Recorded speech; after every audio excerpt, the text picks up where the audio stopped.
Greetings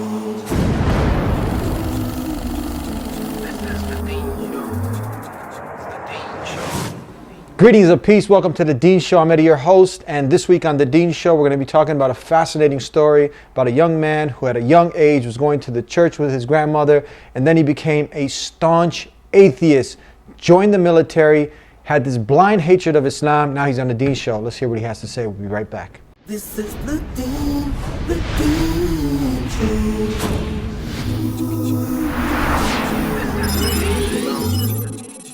This is the Dean Show. This is the Dean Show. This is the Dean Show. This is the Dean Show. This is the Dean Show. This is the Dean Show. This is the Dean Show. This is the Dean Show. Assalamu alaikum, peace be with you. Ali Cammarata, how are you, brother? I'm doing good, alhamdulillah. All right. Now, when I opened the show, I talked about you formerly being in the military, white American, was a staunch atheist, then a born-again Christian. Is this pretty much how it happened?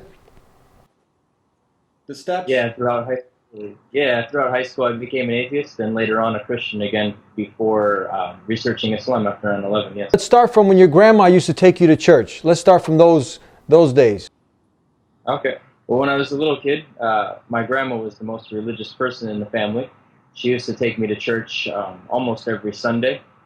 She was Lutheran. I went to the Bible study on Wednesdays and basically spent my summers, in Christian groups and Bible studies and things like that. Yeah. So that was a kid, yeah. So around how old were you at that time? This was ever since I was little, or as far as I can remember, until later when I got to about like middle school age or so. That's when I really didn't go to those events as much going into high school. So how do you go from grandma taking you to the church to becoming not only an atheist, really a staunch atheist, as you mentioned?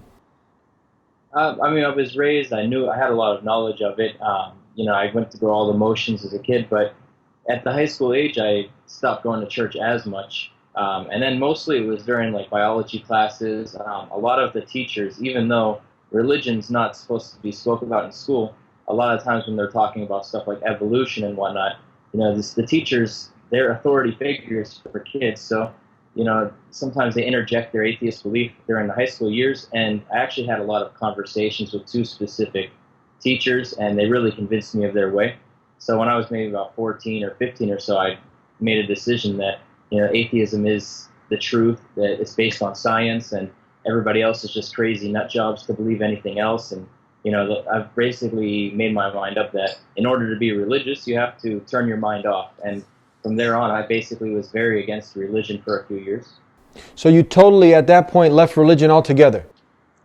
Yeah, I had taken maybe 1 or 2 years before becoming an atheist where I wasn't really practicing as a Christian. And then when I became an atheist, my basic outlook was that everybody who believes in religion, they must be, not able to think, or they must not know science or something along those lines.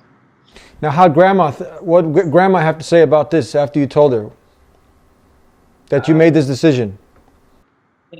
I didn't really have any discussions with her about that. It was my grandma, but it was mostly something that I talked with people my own age about. I wasn't pushing that on anybody at the time. It was just something that I mostly believed strongly myself. From there, you went on to join the military. Tell us about this. I joined the military early. When I was 17, right after my birthday, I did the early enrollment, which means that you get to do half the training. You got to finish high school and then go back for the other half. I signed up. They were going to pay for the college.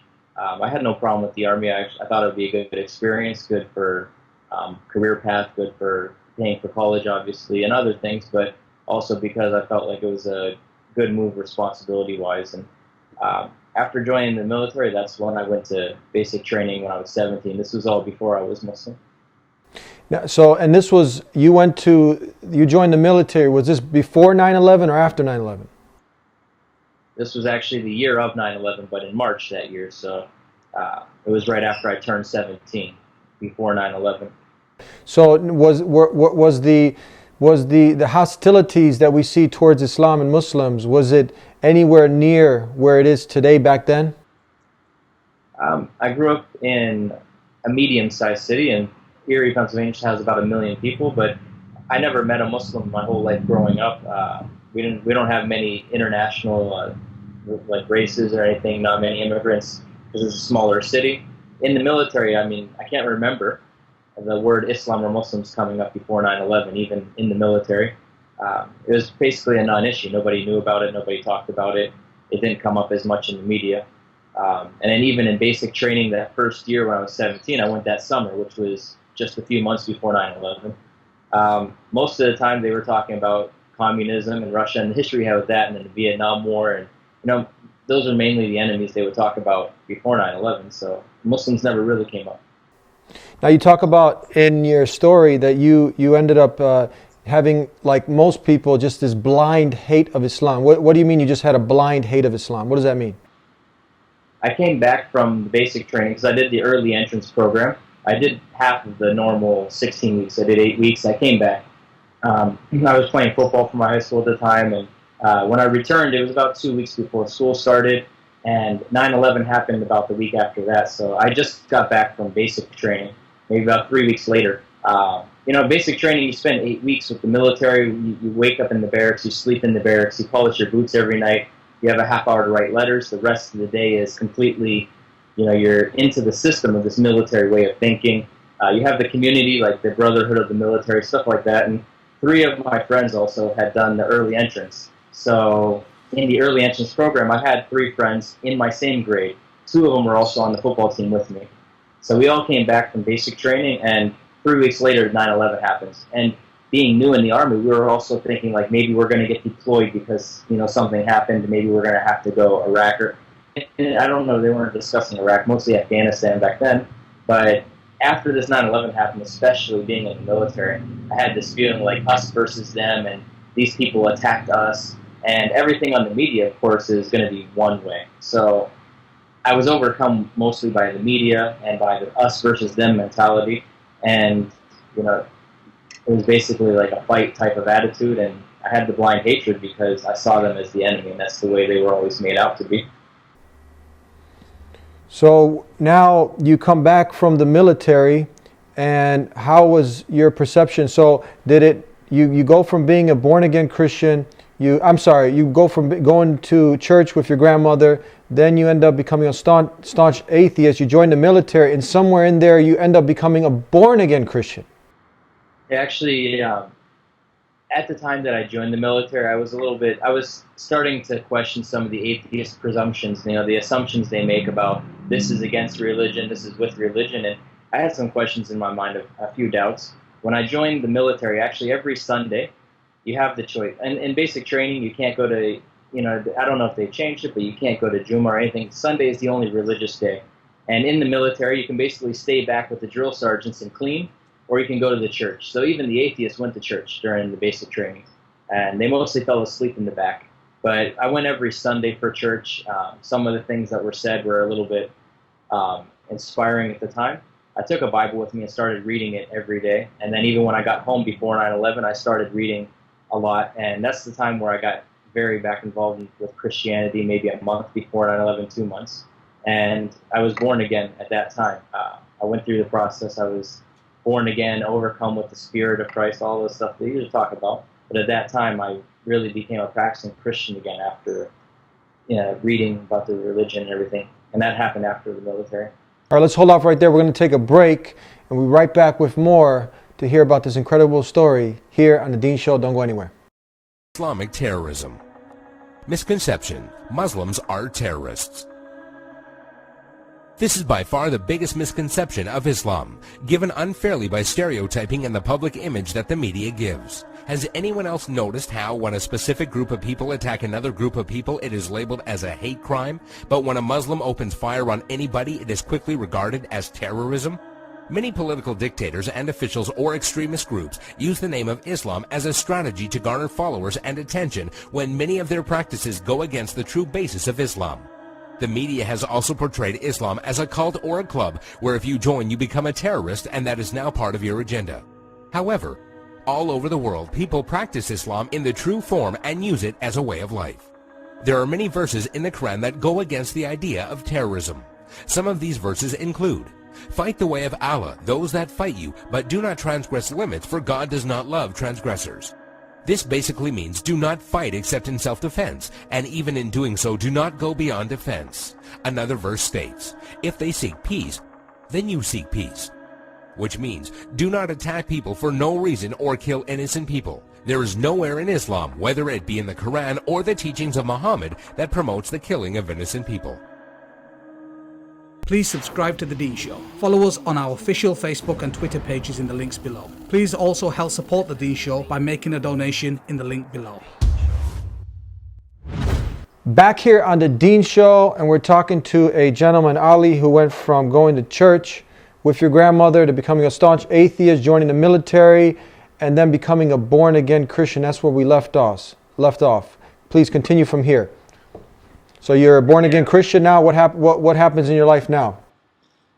Yeah, I was born-again Christian while I was in the military, and like I said, that was the first half of my training. Part of the early entrance program was I did have training, but you have to have a high school diploma or a GED. So I went back to my senior year of high school. Maybe 3 weeks before 9/11 happened, I came back from the military. After 9/11 happened, the normal media craze and also being in the military and seeing them as an enemy, I had the blind hatred. There was, in my mind, every Muslim was an Arab. They were backwards, these Stone Age people. They blew up our buildings, attacked us and everything. It's the whole us versus them mentality. For maybe a good 2-3 months, there would be jokes in family gatherings. Friends would make, different jokes about Muslims. And, now that you think back on it, it's basically a modern day of racism. We'd never say something about black people or Hispanic people. We feel bad. But at that environment at the time, everybody hated Muslims. So it was kind of going with the flow, but also I internalized as well, hating these other people that would attack us. For maybe about the next 2-3 months, that's all it was, just blind hatred. I didn't know anything about Islam. But I hated it despite having no knowledge.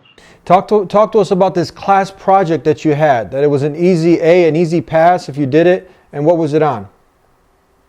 Yeah, actually, being my senior year, I only needed a few credits. So I took a few of those easy classes, that you don't have to do anything in. And it was a drafting class, CAD and doing different stuff. And we had a project that was due after Christmas. If you make a board game, and the teacher said that if you make a board game using the drafting techniques, if it's an original idea, you get an automatic A for the class, even if you don't show up. So, everybody wanted to put a little effort in it. And he said if it was a unique idea that he's never seen before, I would get an automatic A, and everybody would. So being after 9/11, I decided to make a concept that I'm going to kill Osama bin Laden. You roll dice, eventually you fly to Afghanistan, you land on a square, you pick up a weapon, you land on another square, you pick up something. It was like a board game. And the whole plot was to kill Osama bin Laden. I finished this before Christmas break, and it was due afterwards. So I decided to take it home with me. I was going to draw some graphics on it, some extra images to make the board game good. Because acing the board game meant an easy second half of the year. And actually, that's when I looked up some pictures. I forgot what a turban looked like. And one of the squares you landed on was to light Osama bin Laden's turban on fire. And that was the way of killing him. So I wanted to look up an image and draw it on the game board as an illustration. And that's actually when I jumped on Google, started typing in turbans. And one of the first sites I came across was the IslamGuide.com, the brief illustrated guide to Islam. And I remember one paragraph specifically. It may have been the first or the second.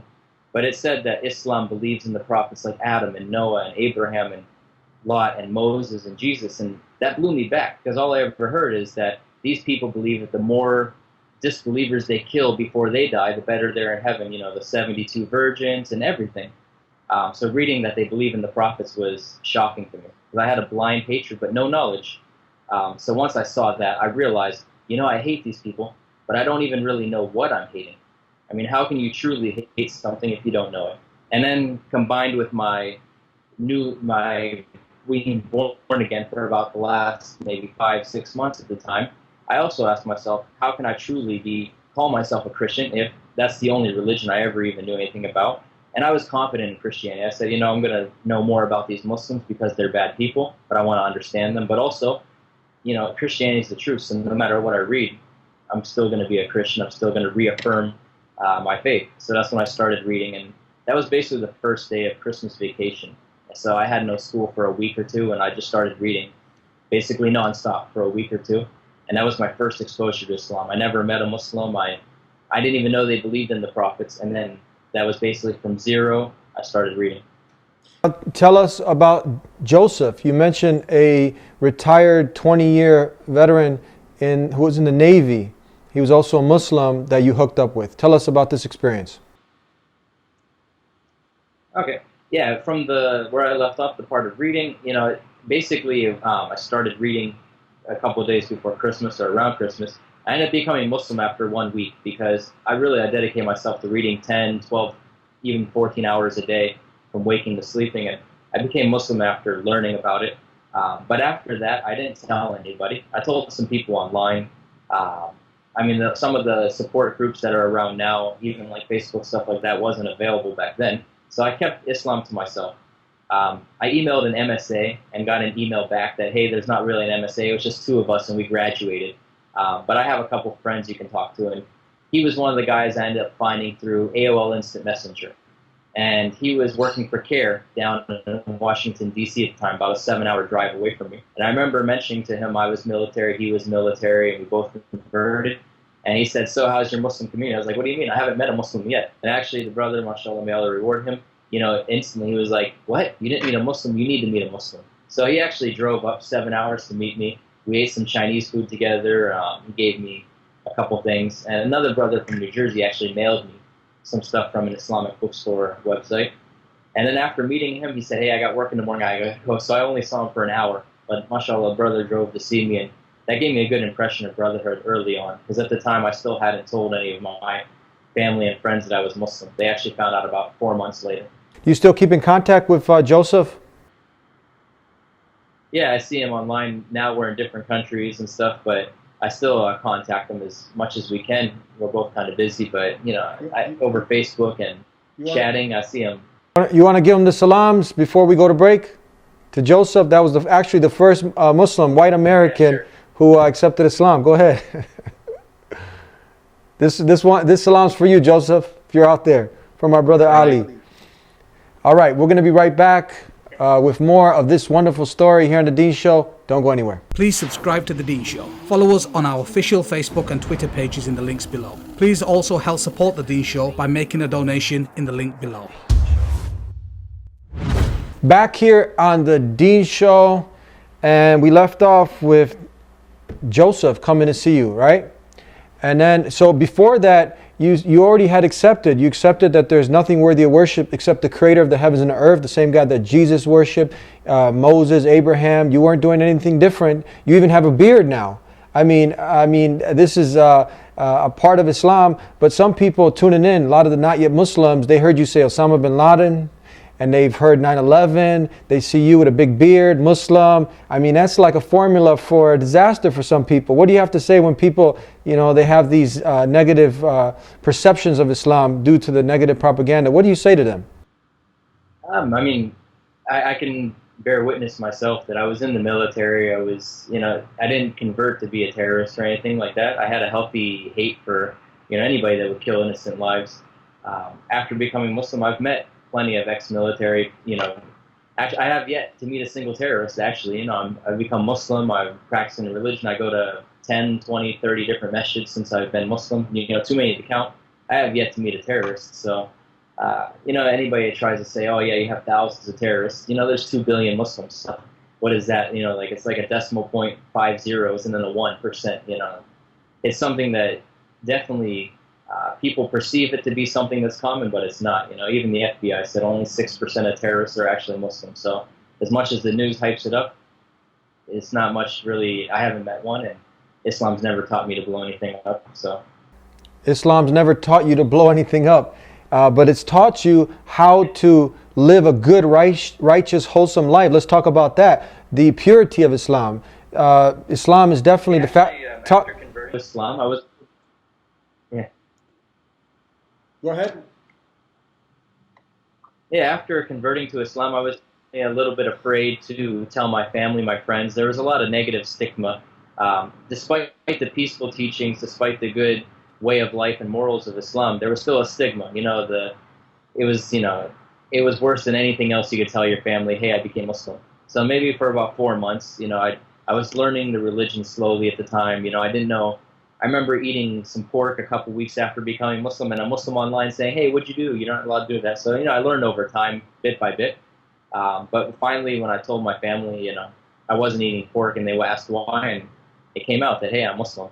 So, there was a tough 1 or 2 months. Even my parents, they said, this is just a phase. When you go back to the military this coming summer, you're going to come back to normal. They thought it was, like a teenager going through a phase. And then after going to the military, I definitely had some run-ins with people since I declared my religion as Islam on my dog tags and everything. That was the first summer after 9/11. So there was a lot of people who voluntarily joined the army just to fight Muslims. And here I was, the only Muslim in the basic training unit. And it was definitely, an experience. But, people ask that all the time. Even I had a drill sergeant ask me, when we get out on the battlefield, which way is your gun going to point, Are you the enemy or are you one of our actual soldiers, So a lot of people had this stigma. So, the perception is that being a Muslim instantly makes you the enemy. Like I talked about before, the us versus them mentality. So in the military, even though I was wearing the uniform, even though I was, standing in line next to them, some people perceived as the enemy. And, like I said, this was months after 9/11, so some of it was to be expected. After getting back from the military, family, friends, a lot of them cut me off. They thought, like, okay, it's not a phase. Still, again, the 9/11 stigma floating around. I ended up having to leave my home city at that time and move in with there was a Muslim brother I met through Joseph, somebody else, and I moved down to Virginia. And one of the best things I did as a new Muslim, even though that was maybe 9 months after becoming Muslim, was I moved in with a roommate, a very good Pakistani brother named Salman, and I moved from Erie, which had no Muslims basically, to Virginia, which had many masjids in the DC area. And one of the best things was able to go to a masjid, meet an imam, be involved in a community. So as a new Muslim, being involved in an active community was one of the things that really allowed me to start learning my religion. And that's when I started growing the beard and learning that these certain things are obligated by Allah. And I grew my religion by being part of a community and going to classes. And that was probably one of the best things I feel. Before that, I did feel alone, but alhamdulillah, Allah was always with me when I went through the military and other things. But if I have one advice to new Muslims, is that definitely trying to be involved in the community makes a big difference, because those 9 months alone was very hard. But as soon as you have a community with you, you feel that you're no longer alone. Yes, you always have Allah, but for a new Muslim, there's a lot to learn, there's a lot to understand, and sometimes having the support is very crucial. We're going to talk about, I got 2 more points, and because we're almost out of time, we're going to talk about faith chat in a second after this last question. So what was it about Islam that had you go against all the odds, that had you finally accept it? The main thing really, like I said, when I first read about Islam, I was trying to reaffirm my Christian faith throughout the whole thing. I was reading just to understand the enemy, basically. But part of it, I read early Christian history. I'm thinking, the Muslims claim that Muhammad is a prophet that came after Jesus. They believe in Jesus. So I read the early Christian history, what happened after Jesus, how the Bible came to be, 3-4 centuries later. And I actually read the story of Salman al-Farsi at one point. He was a Christian scholar from Persia, and, his brother priests and stuff said that, the message of Jesus is lost. There's going to be a new prophet that will come and revive it. And we know, even in the Old Testament, that when the message of a prophet would fade, a new prophet would come to revive the message. It wasn't something that was illogical or anything. So the early Christian history, combined with the fact that what the Muslims were speaking and teaching, just made perfect sense. I found it to be the truth, nothing else. I didn't care about, are Muslims terrorists at that point? At one point, I just felt, this is the truth. And I ended up telling myself at one point that while I'm reading these articles on Islam, I'm convinced already. So when am I going to become a Muslim? And for maybe one day, I was thinking, no, I can't be Muslim, I'm white. But, eventually, it was just kind of a gradual process, reading and learning. I realized this is the truth, and then I accepted that. Last thing I want to talk about, we have 30 seconds left. Tell us about the New Muslim Academy and also where people can hook up with you at faithchat.com. Yeah, actually, one of my first teachers in Virginia, Yusuf Idris, he runs the New Muslim Academy. It's one of the best online resources for after the Shahada. Before the Shahada, when you're not a Muslim yet, faithchat.com, we have a live team and some articles, and we try to spread the message of Islam to those who don't know it yet, just like I did at one point. So if anyone has any questions now, maybe that person's a blind hater, but they like what we have to say, they're really inquisitive now, they want to learn more, they can hook up with you at faithchat.com. Yes. Okay, thank you so much for being with us, brother. It was a pleasure. Peace be with you. Assalamu alaikum. Wa alaikum salam. Thank you, Ali, for being with us here on The Deen Show. What an incredible story. Don't forget newmuslimacademy.com. And if you want to hook up with him, faithchat.com. I get fascinated every time I hear an individual come on and share their story, because there are so many people. Without a doubt, Islam is something rational, logical. And if you look into it, if you put this blind hatred, this racism, this animosity that you might have, that's really based on a false fear. But like he did, he really looked into Islam. He looked at the evidence of it. It's pure message of monotheism. It's called to do good, to live a righteous life. It doesn't call you to blow yourself up or anybody. It doesn't call you to terrorism and all these other things that are associated with it. And with all the negative propaganda, it still continues to be the fastest growing way of life in the world. Why is that? Why is that? You got to ask yourself. So you learn that, once he saw the similarities, he saw that Islam, submission to the will of the Creator, not the creation, that he saw calls Muslims to believe in Moses, Abraham, Jesus, the last and final messenger, Prophet Muhammad, peace be upon him. And you can put it all together from the beginning. That they didn't come with different religions. They all came with the same simple message, the same way of life, that you submit yourself entirely to the one who created you. You don't worship a man, a woman, a stick, a stone, a bone. No, Jesus, peace be upon him, who we love and revere, he never, it's a lie. If you've been taught that, you've been brought up to believe that he's God, a literal son of God, this is a blatant lie. He never. Why is it a lie, Eddie? Because Jesus never, ever called people to worship himself. He was sent by God with a message from God, calling the people to worship God. Don't make it out to be something it isn't. And don't put words in his mouth, because Jesus, peace be upon him, he was subordinate to God. He worshiped God. He prayed to God. He ate food and went to the bathroom. He wasn't God. And he wasn't a literal son of God. He was a mighty messenger of God. And if you can understand, because this is the crossroads, this is where we go to the right, and other people, they end up going in a direction that's not based on any proof or evidence, just blind following. And this gentleman here who was with us, he wasn't about to do any blind following. He looked at all the evidence, he scrutinized it, and he saw that Islam provided. Islam, remember, it's just an Arabic word that means submission to the will of God.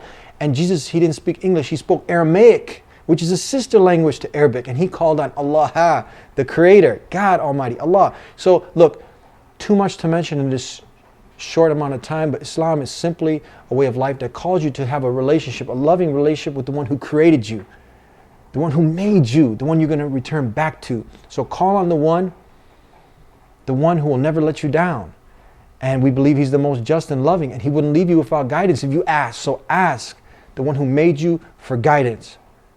And continue to tune into the Deen Show. This life is short. You got to figure it out. What's the purpose of life? What's the meaning of life? Why have I been created? Why am I here?